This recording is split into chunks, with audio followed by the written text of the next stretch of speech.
स्वस्ति श्री गणेभ्यो नमः श्री गुरुभ्यो नमः अयं सरस्वत्यै नमः। ओम नमो भगवते रुद्राय।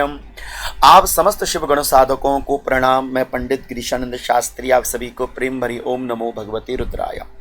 भाद्रपद शुक्ल पक्ष की एकादशी जिसे कहा जाता है पद्मा एकादशी अथवा एक नाम कहा जाता है परिवर्तिनी एकादशी, बहुत विशेष महत्व रखती है। अश्वमेध यज्ञ के समान फल देने वाली यह पावन पवित्र पद्मा एकादशी व्रत है। 3 अथवा 4 सितंबर कब करनी चाहिए और प्रथम बार यदि हम व्रत कर रहे हैं तो कर सकते हैं अथवा नहीं, और व्रत की विधि क्या है और विशेष पूजन हमें क्या करना चाहिए। देखिए, सर्वप्रथम तो यह जान लीजिए कि पद्मा एकादशी व्रत अथवा परिवर्तिनी एकादशी व्रत सभी को कर लेना चाहिए। और जो प्रथम बार करना चाहता है अवश्य में पहली बार भी कोई यदि एकादशी का व्रत उठाना चाहता है उठा सकते हैं, क्योंकि एकादशी व्रत उठाने के लिए कोई मुहूर्त की आवश्यकता नहीं होती।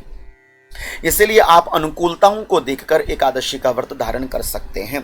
जो पहली बार करना चाहते हैं वह भी धारण कर सकता है। दूसरी बात यहाँ पर यह रही कि परिवर्तिनी एकादशी का महत्व क्या है और किस दिन हमें करनी चाहिए।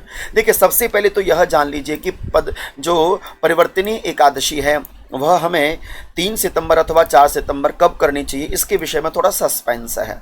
सबसे पहले आप ये जान लीजिए कि 3 सितंबर सन 2025 सुबह के 3:53 से एकादशी तिथि प्रारंभ हो जाएगी और एकादशी जो तिथि की समाप्ति है वह 4 सितंबर सन 2025 को सुबह के समय ही 4:30 बजे के मध्यस्थ तक पद्मा एकादशी जो एकादशी व्रत है वह तिथि वह पूर्ण हो जाएगी। इसलिए शास्त्रोक्त विधान के अनुसार यदि हम स्पष्ट देखें तो एकादशी जो व्रत है पद्मा एकादशी का वह हमें 3 सितंबर को ही रहना चाहिए और समस्त पंचांगकारों ने यह स्पष्ट किया है।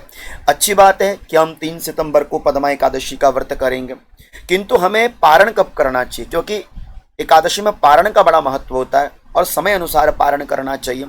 तो पारण का जो उचित समय है वह है 4 सितंबर को। व्रत तोड़ने का जो समय है वह है दिन में 1:36 से लेकर 4:07 तक। दिन के समय में हमने हरिवासर को त्याग कर हमने एकादशी जो व्रत का पारण है वह 1:36 से लेकर 4:07 के मध्यस्थ में दिन का समय है 4 सितंबर को करना चाहिए। अब यहाँ पर हम पद्मा एकादशी का व्रत कैसे करें और किस विधि से करें यह भी जानना अत्यंत अनिवार्य है। जो भी एकादशी का व्रत करते हैं उन साधकों को यह ज्ञान है और उनको यह पता भी है कि इसमें 3 तिथियों का प्रभाव है, दशमी, एकादशी और द्वादशी।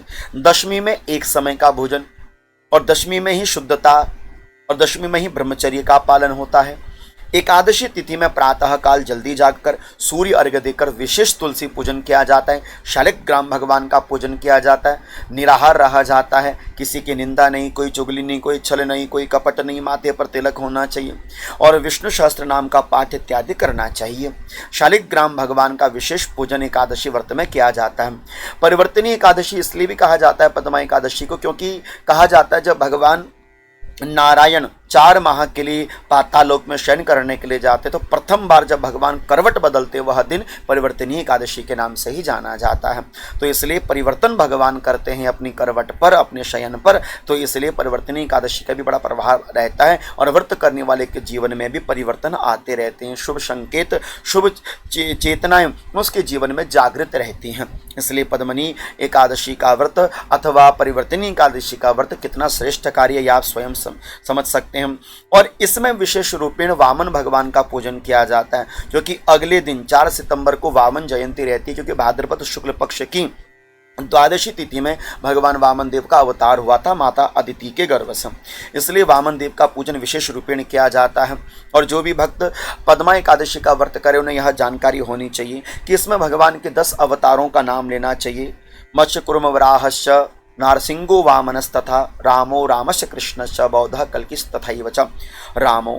तो इस प्रकार से 10 अवतार है, भगवान के 10 नामों का उल्लेख करना चाहिए और विष्णु सहस्त्र नाम का सुंदर पाठ करना चाहिए और तुलसी के पत्तों की माला बनाकर भगवान नारायण को समर्पित करनी चाहिए। इस प्रकार से संपूर्ण पूजन विधिवत पूर्वक एकादशी में करना चाहिए और अपने खान पान निद्रा इत्यादि पर तो नियंत्रण होना ही चाहिए और रात्रि के समय भगवान का नाम स्मरण जप इत्यादि करना चाहिए। परिवर्तिनी एकादशी कथा सुन लेनी चाहिए और जितना हो सके उतनी देर का जागरण करना चाहिए जब तक आपका शरीर, आपकी आंखें, आपकी निद्रा देवी आपके कंट्रोल में है। द्वादशी तिथि में पुनः से ब्रह्म मुहूर्त में जागना चाहिए और स्नान इत्यादि करके पुनः से माँ तुलसी का पूजन करना चाहिए। ध्यान रहे कि द्वादशी तिथि में तुलसी को नहीं लिया जाता, तुलसी की सेवा करी जा सकती है लेकिन तुलसी के पत्र को नहीं तोड़ना चाहिए। इसलिए द्वादशी तिथि में मात्र केवल तुलसी मैया में आप दीपदान करें, तुलसी मैया का पूजन करें और विशेष रूपेण आप भगवान नारायण का पूजन कर लीजिएगा। और इस तरह से 1:36 से मतलब 1:30 बजे के उपरांत दिन में आपने फिर अपनी व्रत का पारण करना चाहिए अपनी अनुकूलताओं को देखकर। तो आशा करता हूं कि यह व्रत सभी को करना चाहिए, जो पहली बार करना चाहते हैं वो भी कर सकते हैं। और विधिवत पूर्वक यह जो व्रत का विधान था संक्षिप्त रूपेण मैंने आपके सामने शास्त्रोक्त विधि से उपस्थित किया। आशा करता हूं कि आपको जानकारी अच्छी लगी होगी। लगी हो अच्छी तो आगे अपने इष्ट मित्रों को जरूर शेयर कर दीजिएगा। आप सभी को वंदन प्रणाम। ओम नमो भगवते रुद्राय। ओम नमो भगवते रुद्राय।